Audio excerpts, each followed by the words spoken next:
ഇന്ന് നമ്മൾ കടച്ചക്ക വെച്ചിട്ട് മമ്പൂച്ചക്ക കടച്ചക്ക എന്നല്ല നമ്മളിവിടെ പറയല്ലേ. നിങ്ങൾ എന്താ പറയാന്ന് നമുക്കറിയില്ല. കടച്ചക്ക വെച്ചിട്ടൊരു മസാലക്കറിയാണ് ഉണ്ടാക്കുന്നത്. ഇത് നമുക്ക് കട്ട് ചെയ്തിട്ട് ചെറിയ പീസാക്കിയിട്ട് എടുക്കാം. അതിന് വേണ്ടിയിട്ട് ഞാൻ 3/4 കപ്പ് തേങ്ങ എടുത്തിട്ടുണ്ട്. പിന്നെ ഒരു 5 കാശ്മീരി ചില്ലിയും 2 ടീസ്പൂണ് മല്ലിയും, മല്ലിപ്പൊടിയല്ല മല്ലി തന്നെയാണ്. പിന്നെ 1 ടീസ്പൂണ് കുരുമുളകാണ്. പിന്നെ 3/4 ടീസ്പൂണ് പെരിഞ്ചീരകം, ഒരു 3-4 കറിവേപ്പില, ഒരു കഷ്ണം ഇഞ്ചി, 2 ചെറിയുള്ളി, പിന്നെ 3-4 വെളുത്തുള്ളി, ഇതെല്ലാം എടുത്തത്. ഇതിന് വേണ്ടിയിട്ട് ഞാനൊരു 1/2 ടീസ്പൂണ് വെളിച്ചെണ്ണയെ ഒഴിക്കുന്നില്ല. വെളിച്ചെണ്ണ ഒഴിക്കാതെയും ഇത് വറുത്തരക്കാൻ പറ്റും. അതിന് വേണ്ടി എല്ലാം നമുക്കിത് ഒന്ന് വറുത്തെടുക്കാം. എല്ലാം കൂടെ ഒന്നിച്ചിടുന്നില്ല. ഇത് ഞാൻ ലേശം വെളിച്ചെണ്ണ ഒഴിച്ചേ ഉള്ളൂ. തീരെ വെളിച്ചെണ്ണ ഒഴിക്കാണ്ടും ഇത് വറുത്തെടുക്കാൻ പറ്റും. അപ്പോൾ ഇത് നമ്മൾ 4 കഷ്ണാക്കി എടുത്ത് ഇനി ഇതിങ്ങനെ തൊലി കളയണേ. ഞാനിതെല്ലാം നന്നായിട്ട് വറുത്ത് വെച്ചിട്ടുണ്ട്. ഇത് തണുത്താൽ നമുക്കിനി അരച്ചെടുക്കാം. ലേശം വെള്ളം ചേർത്തിട്ട് വേണം അരക്കാം. ഇതുപോലെ കട്ട് ചെയ്തെടുക്കുക. നമ്മൾ ചട്ടിയിലേക്ക് മാറ്റുന്നുണ്ട്. അതിൻ്റെ കൂടെ ഞാൻ ഒരു 5-8 ചെറിയുള്ളി എടുത്തിട്ടുണ്ട്. ചെറിയുള്ളി ചെറുതായി അരിഞ്ഞത്.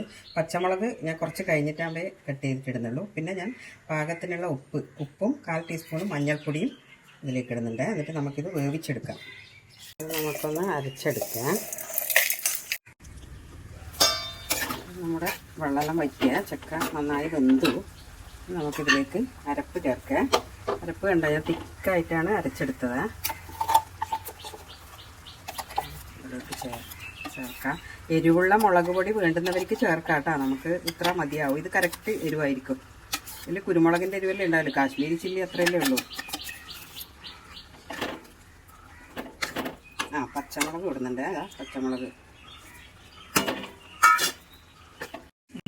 നമ്മൾ ഈ തിക്നെസ്സിലാണ് കറി ഉണ്ടാക്കിയത്. ഇനി അവരവരുടെ ഇഷ്ടം പോലെ വേണമെങ്കിൽ വെള്ളം ചേർക്കാം.